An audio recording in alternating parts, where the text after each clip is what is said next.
Do you want to know how to deal with long-distance family relationships? I'm Nicolene Peck and I teach relationships and self-government, and in this video, we're going to be giving you some things that you can do to improve those long-distance bonds.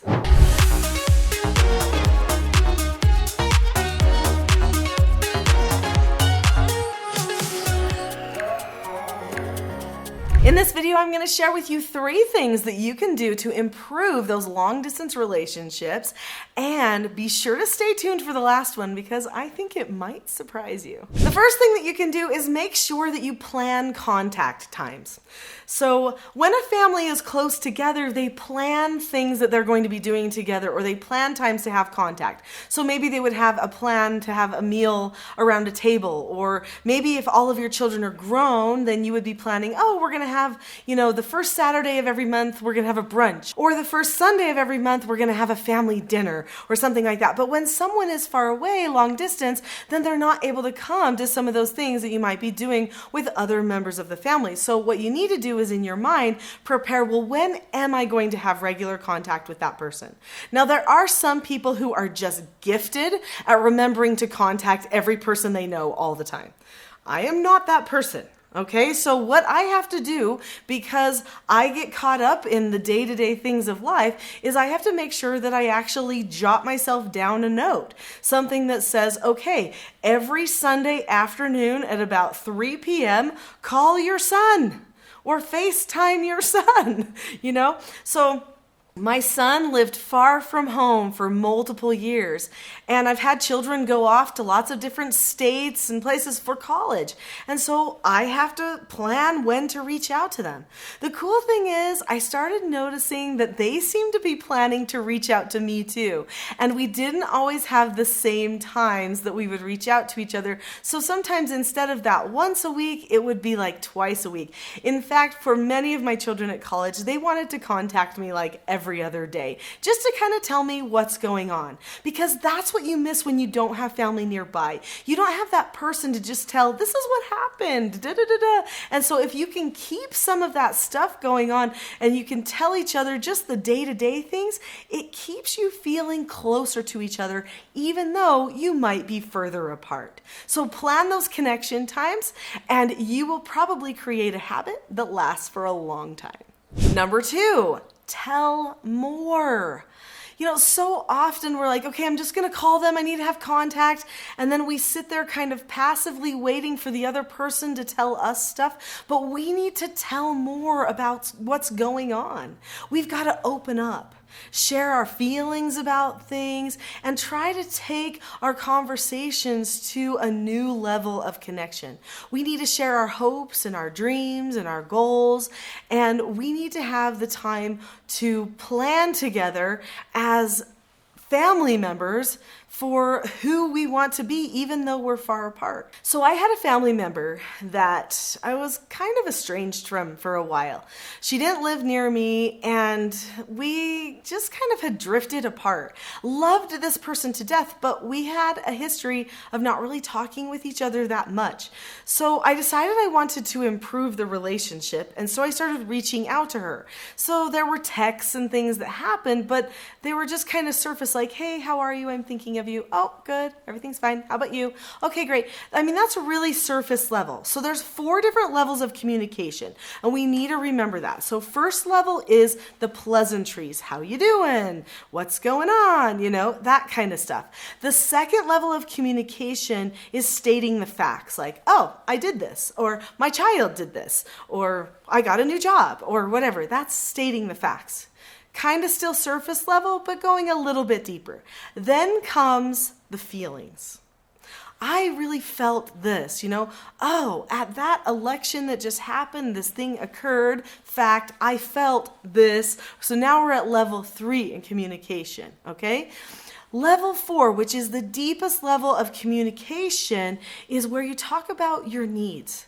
And you really get vulnerable with each other. So as you can see, each level of communication creates more and more vulnerability, which opens the door to bonding and accepting and loving and understanding, which hopefully decreases judgment. Sometimes when you're not communicating well with another person, it's because you've made assumptions in your mind about that person, and you actually are kind of judging them, even when you might not even recognize that. So telling yourself, I've got to go to a deeper level of communication, can really help. So with this family member, I decided I needed more than the occasional text. I tried a phone call, and it was pretty good, but still a little bit awkward. And then I realized, you know what? I just need to go see that person. Yep, so I made the effort to go for a visit and had a nice long talk, asking them questions so that they could tell me more, and then opening up more about things that maybe weren't so perfect in my life too. And that created texts and phone calls after the fact that were deeper, where we just started telling each other more things. So don't hold back. If they're your family, they'll love you no matter what. So tell them the things that are in your heart. Go to that deeper level, tell more, and you'll have a better bond. Before I get to my final thing, which might be a little surprising to some of you, comment below about some of the things that maybe you have tried that have been successful at bonding with other people, or maybe some of the struggles you're experiencing with bonding with some of your family members, and I'll see if I can respond back to you. All right, now here's that surprising one. I hope it's surprising. You know, just because you are far away from another person does not mean that you can't do anything together. So even if you can't be in the same physical location, there are a lot of fun things that you can do, and you can even have meetings and discussion times. So our family does crazy things together just on a regular basis, and we didn't want to leave our out-of-town children and their spouses out of it. So we just started opening it up to the virtual world as well. So for instance, we had an Easter egg decorating contest, and the people who were not with us still decorated Easter eggs at the same time. We talked about it during the process. They compared the Easter eggs, and we had a winner and a contest. We've also done different scavenger hunts around town and brought them with us to show us the things that we're doing and show them the photos and the funny pictures that we're taking. They can be with you on an activity. We live in the digital age. There is no reason that we can't invite them to be part of a family activity, even though they're not right there with us. Now, I know that seems a little bit weird, but after the pandemic, is anything digital weird? Really? We've done it all, right? So we can even have family meetings together digitally. From the time our children were tiny toddlers, we had meetings together as a family where we would talk about who we are as the Peck family, where we're going, and how we can improve our communication, or maybe what projects that we want to take on as a group. Well, you can still do those things as an extended family, or a family that's growing, or a family that's not necessarily living in the same house anymore. Maybe it's not going to be every week, maybe it's going to be every month, where you just have a meeting together and you talk about what everybody's doing and people report, and you talk about maybe a trip you want to take and make plans, or a humanitarian thing that the family might want to work on together. People can send stuff in from wherever they're at. That works. So I hope that you think outside of the box. When you are coming up with how to bond with your family, don't think that activities have to be in person and discussions have to be in person, because they don't. You can do them virtually now and still get some of those great laughs and moments that you would get when you're right next to the people. If you've enjoyed this video about improving communication and connection in those long distance relationships, I know you'll like my next video, which is actually a class. It's a full-length class that I'm giving to you for free. It's called The Expectation Trap versus the Cycle for Success.